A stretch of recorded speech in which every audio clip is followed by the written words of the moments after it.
अभिभावक और इस राज्य के पूर्व मुख्यमंत्री आदरणीय श्री जीतन राम मांझी जी जो हमारी पार्टी में मुख्य संरक्षक के दायित्व को निभा रहे हैं, मैं धन्यवाद देना चाहता हूं उनको कि उन्होंने मुझे एक जिम्मेवारी दी है पद जो हमारा है राष्ट्रीय अध्यक्ष का पार्टी के, और लेना है जो हमारा अधिकार है जो सरकार के द्वारा दी जाती है। उनके लिए भी उनको किसी सहारे की ज़रूरत होती है, अपनी बात कहने के लिए किसी सहारे। हम एक मंच देता है उन गरीबों को, खास करके गरीब जो हम कहते थे, अनुसूचित जनजाति के लोग आते हैं, हमारे अल्पसंख्यक भाई भी आते हैं, उनको जो बोल नहीं पाते हैं हम उनको आगे करते हैं। आप देख रहे हैं face to face with Imran Ali. हर बार मैं आपकी मुलाकात एक जानी मानी शख्सियत से कराता हूँ। इस बार हमारे साथ बातचीत करने के लिए बिहार के लघु सिंचाई मंत्री और अनुसूचित जाति जनजाति कल्याण मंत्री डॉक्टर संतोष कुमार सुमन जी हैं। सर, आपका face to face with Imran Ali में स्वागत है। जी धन्यवाद। सर, पूर्व मुख्यमंत्री जीतन राम मांझी ने आपको एक बड़ी जिम्मेदारी सौंपी है, ये कि अब आप हिंदुस्तानी अवाम मोर्चा सेकुलर के राष्ट्रीय अध्यक्ष हो गए हैं। तो पार्टी का विस्तार किस रूप में करेंगे आप? पार्टी को किस तरह आगे ले जाएंगे? इसको देश लेवल पे या राज्य स्तर पर किस तरह इसका विस्तार करेंगे? देखिए, सर्वप्रथम मैं आपके चैनल के माध्यम से अपने अभिभावक और इस राज्य के पूर्व मुख्यमंत्री आदरणीय श्री जीतन राम मांझी जी जो हमारी पार्टी में मुख्य संरक्षक के दायित्व को निभा रहे हैं, मैं धन्यवाद देना चाहता हूं उनको कि उन्होंने मुझे एक जिम्मेवारी दी है पद जो हमारा है राष्ट्रीय अध्यक्ष का पार्टी के।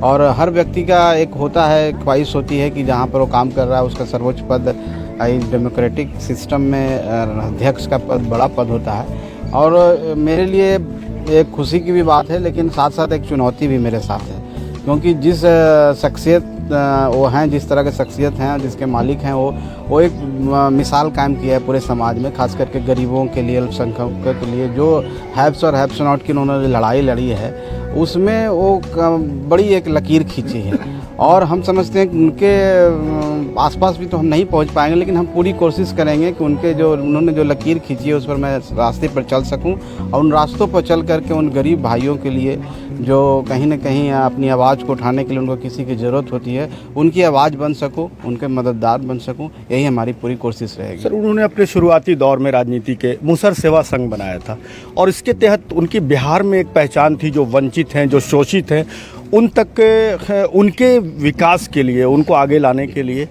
तो क्या वो मुसहर सेवा संघ जो है वो आपकी पार्टी में संबंधित हो गई है, जुड़ गई है, या फिर उस संगठन को आप कुछ और स्वरूप देंगे? देखिए, बिहार मुसहर सेवा संघ निश्चित तौर पर बहुत पुरानी 1960 की हम समझते हैं कि संस्था थी, जिसमें उन गरीबों के लोगों को इकट्ठा करके उनकी आवाज़ को बुलंद करने के लिए, उनको एकत्रित करने के लिए, उनके विकास के लिए बनाई गई थी। बीच में कहीं पर वो विलुप्त सा हो गया है, कुछ टेक्निकल प्रॉब्लम है उसमें। जहाँ तक पार्ट है हिंदुस्तानी अवाम मोर्चा सेकुलर की जो गठन किया गया है, जिसका निर्माण हुआ है, हम एक प्लेटफॉर्म है जो गरीबों के लिए काम करता है। और जब गरीब शब्द का हम इस्तेमाल करते हैं तो कोई किसी जाति में इसको हम नहीं बांधते हैं। हर समाज के लोगों को जो जिसमें गरीब होते हैं उनकी आवाज़ को हम आगे करते हैं, और हम का मकसद ही है कि उन लोगों को हम एम्पावर्ड करें, उन लोगों को सशक्त करें, उन लोगों को इतनी मजबूत बनाएं जो अपनी आवाज़ को अपने से नहीं रख पाते हैं, किसी न किसी को ज़रूरत होती है। मान लीजिए कि हमको ब्लॉक में कोई काम है, विकास की कोई योजनाओं को हमको लेना है, जो हमारा अधिकार है जो सरकार के द्वारा दी जाती है, उनके लिए भी उनको किसी सहारे की ज़रूरत होती है, अपनी बात कहने के लिए किसी सहारे। हम एक मंच देता है उन गरीबों को, खास करके गरीब जो हम कहते थे, अनुसूचित जनजाति के लोग आते हैं, हमारे अल्पसंख्यक भाई भी आते हैं, उनको जो बोल नहीं पाते हैं हम उनको आगे करते हैं।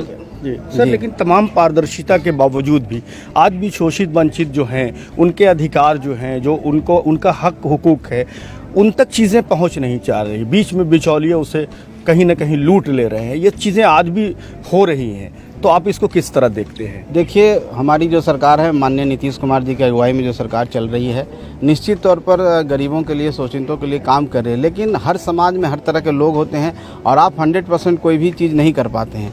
उसमें कहीं ना कहीं परेशानियां होती है, ऐसे लोग दंडित भी किए जा रहे हैं, चिन्हित भी किए जा रहे हैं, लेकिन ये सब होता है। समाज में बहुत सारे लोग रहते हैं। हम की यही कोशिश रही है कि हम उनके पास पहुँचें, उनके घरों के पास पहुँचें। हमारे कार्यकर्ता जो हैं, गरीब कार्यकर्ता होते हैं, उनको हम एम्पावर्ड करते हैं कि तुम उन लोगों के पास जाओ जिनके पास कोई नहीं जाता, आज भी अंधेरों में वो रह रहे हैं, उनको आगे लाना है। एक बार जब हम उनको सशक्त कर देंगे, एक बार उनको हम जागरूक कर देंगे, जब अपनी हक की लड़ाई और अपनी आवाज़ को खुद बुलंद करने लगेंगे, तो हम समझते हैं लोकतंत्र का सही मायने है। महात्मा जी गांधी जी का जो है कि हम अंतिम पंक्ति के व्यक्ति को आगे लाना है, तो वो पूरा हो जाएगा। तो हम समझ हम का भी जो हमारा मेन मकसद है, हम का जो जिस बुनियाद पर हम की रचना हुई है, वो पूरा होगा। सर, आपके मंत्रालय सिंचाई में अभी भी बिहार की बहुत सारी ऐसी ज़मीनें हैं जो सिंचाई को लेकर ऐसे खेती नहीं हो पा रही है, तो उस तरह की जो सिंचाई की व्यवस्था को दुरुस्त करने के लिए आपका मंत्रालय क्या कुछ कर रहा है? देखिए, निश्चित तौर पर एक लाइफलाइन है पानी, और कृषि प्रधान राज्य है, और सिंचाई निश्चित तौर पर जब पानी की सुविधा होगी तभी तो हमारे खेत लहलहाएंगे, तभी तो खुशहालियाँ आएगी। तो निश्चित तौर पर जो हमारा जो विभाग है, हमारी सरकार है, ये इस बात के सोचती है कि हर किसान को खेत तक हम कैसे पानी पहुंचाएं।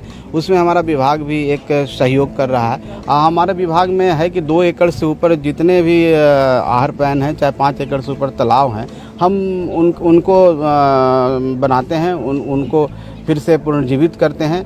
और ख़ास करके पहाड़ी इलाका में हम गार्लेंड ट्रेंच की हमारी योजना है, जहां पानी रोक के कंजर्वेशन करके पानी को संरक्षण कैसे कर सकते हैं, पानी को कैसे हम आउटलेट करके खेतों में पहुँचा सकते हैं। हाँ, निश्चित तौर पर बेहतरी आई है। बहुत सारी योजनाएं हमारी चल रही है, और जो सिंचित क्षेत्र है, जो असिंचित क्षेत्र था, उसको सिंचित हमने किया है।